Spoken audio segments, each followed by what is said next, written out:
Welcome to Not Milk Never Milk. Subscribe if you're lactose intolerant. You start on your mobile YouTube app. Open the app, tap your avatar, then tap your channel to reach About. Once there, tap the pencil or the About tab to edit fields. This is where you can add a manually typed, joined line. Do this because YouTube's system date cannot be edited directly, yet you can still communicate the date you want viewers to see inside your channel description or banner text. Make sure to save edits before leaving. Once done editing, paste a concise joined month, day, year line into your channel description, and, if needed, update the banner image to include that text so it appears visually. Use your phone's image editor or a simple graphics app to place the date on the banner.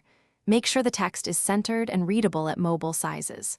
After uploading, save and preview the channel on mobile and on desktop to confirm the date displays as you intended and looks professional. If you require an officially changed join date, you must contact Google Account Support and be prepared to verify identity and provide justification, because YouTube doesn't expose a direct edit for the system join date.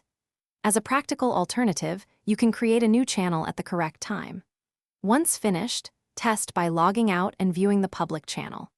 If your edits won't save, clear the YouTube app cache, ensure you're on the latest app version, and confirm your editing with the channel owner account. Thanks for watching. If this was helpful, leave a like and consider subscribing. See you next time.